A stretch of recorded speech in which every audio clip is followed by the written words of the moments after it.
ですからここの筋肉が硬くなるとその神経ですね、その神経をぎゅっと圧迫しちゃって、ちゃんとこう命令が、脳からの命令がいかなくなってしまいます。こんにちは、野村整骨院院長の野村明夫です。はい、本日は横隔膜と自律神経の関係についてお話しします。はい、この横隔膜ですけども、これは呼吸に使われている筋肉なんですけども、名前に膜、横隔膜となっていますけども、れっきとした筋肉ですので、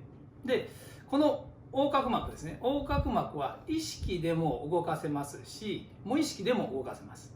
自分でこう動かそうと思っても動かせますし、呼吸の筋肉なので勝手にこう動いてくれてるわけですね。ですのでこの無意識でコントロールしている方ですね、それは自律神経が関わっています。この横隔膜ですね、自律神経が乱れて自律神経失調症の症状が出ている方というのは、この横隔膜がかなり硬くなっています。この横隔膜が硬くなるとですね、ちゃんとこう機能しなくなるとですね、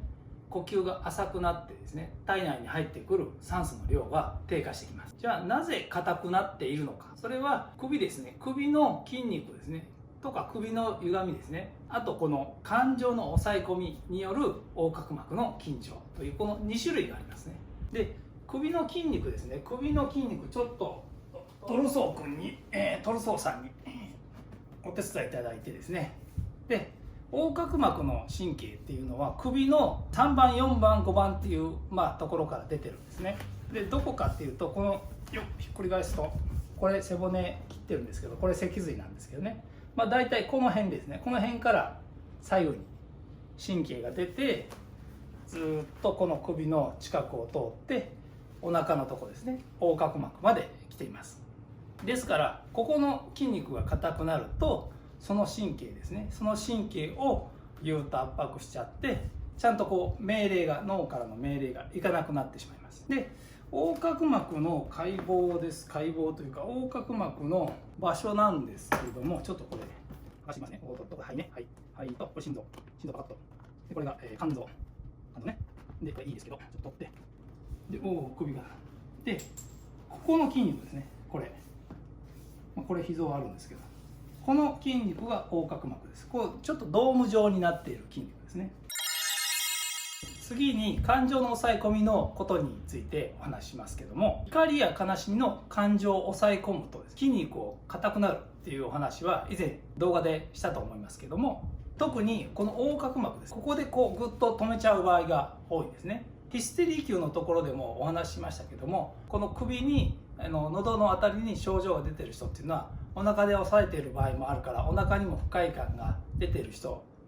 いると思いますよっていう話をしたと思うんですけども、このお腹で押さえることがあるんで、この何にも病院の検査で異常ないんだけど、なんかお腹がモヤモヤするとか、なんか引っかかってる感じがするっていう方は、この横隔膜はもう必ず緊張しています。先ほどお話しましたように、横隔膜が緊張すると呼吸が浅くなります。呼吸が浅くなると自律神経が乱れて、自律神経失調症のような症状が出るということになります。呼吸というのは1日に2万回から3万回行われていると言われていますので、ちょっとこう緊張するだけでもそのトータルの量ですね、トータルの量がぐっと低下してしまいますので、体に入ってくる酸素の量っ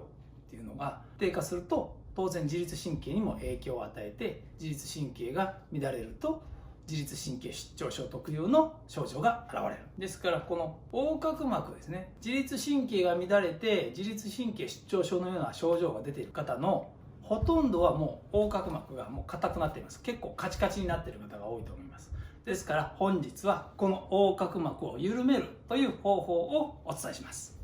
はい、じゃあちょっとトルソーさんちょっとこの横でいい？それでは早速横隔膜を緩める方法を行います。まず1つ目に首ですね、首を最初に少し緩めてもらって、その後に横隔膜にアプローチしていきます。まず首ですね、首をね緩めるんですけども、これ簡単な方法で首をゆっくりストレッチする方法なんですけど、首をね一周10秒ぐらい、10秒から15秒、かなりもうゆっくりです。ゆっくりぐーっともうできるだけ大きく動かしてください。首っていうのは、いろんな筋肉がねいろんな方向からついてるんで、それをね全部こうゆっくり動かすことで全部動かすようなイメージで、これ右に2回、右ってまあ片方2回ですね、2回やって、でこう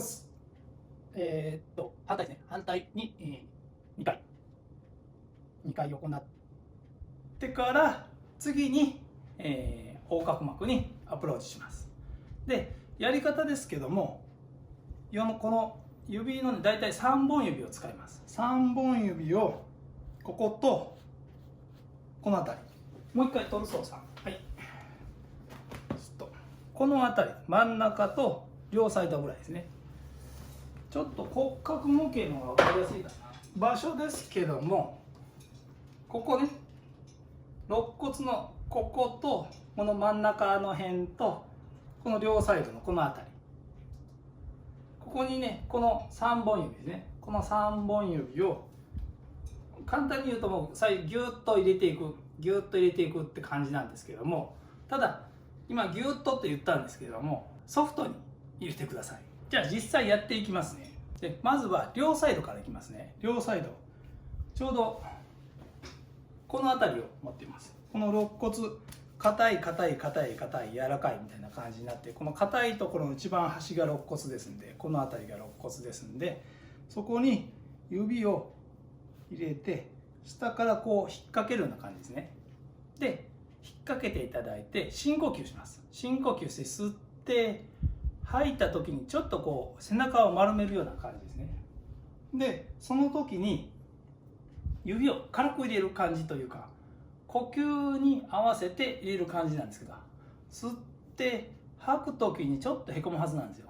ふーっと吐いていくと、でその動きに合わせて、へこむ動きに合わせて指を入れます。でもう一回吸います。吸ってで吐きます。でさらに背中をちょっと丸めます。ふーっと吐いて、でもう一回吸ってで吐きます。ぐーっと吐いて、3回目でこの指をポンと離す感じ、吐き切ったところでポンと離す感じですね。で今度は同じことを真ん中で行います。真ん中のあたりですね、この中央あたり、このあたりですね、このあたりで同じように指を引っ掛けるように入れて、で吸って吐くと同時にちょっと背中を丸めながら合わせて指を、その動きに合わせて指を軽く入れます。で一回吸ってでふーっと吐いて、吐いた時に指を入れます。合わせて動かす感じですね。でもう一回吸ってでふーっと吐きながら指を入れていきます。で吐き切って最後のところでポッと離す感じ。これをまあ3回で最後までいくっていう感じですね。でこれをですね、今1セットやりましたね、こっちとここと。それをだいたい 3,4 セットぐらいやっていただいて、あとのそのやる前とやった後でちょっと深呼吸をしてみてください。そうすると呼吸がね楽になってると思います。注意点はね、これあんまりねギューッと入れると横隔膜とかその他のお腹の皮膚とか痛めちゃいますんで、動きに合わせて優しく指をこう入れていくみたいな感じですね。そういう感じで行っていただければいいと思います。はい、本日は横隔膜と自律神経の関係というテーマでお話ししてきました。はい、今後も自律神経関係の情報を随時お伝えしていきますので、お見逃しのないようにチャンネル登録をよろしくお願いします。またメールマガジンでは動画ではお伝えしきれないような内容もお話ししています。下の説明欄にリンクがありますので、そちらの登録もよろしくお願いします。最後にこの動画が役に立ったと思っていただければ、高評価ボタンですね、グッドボタンを押していただければ嬉しく思います。はい、それでは次回の動画でお会いしましょう。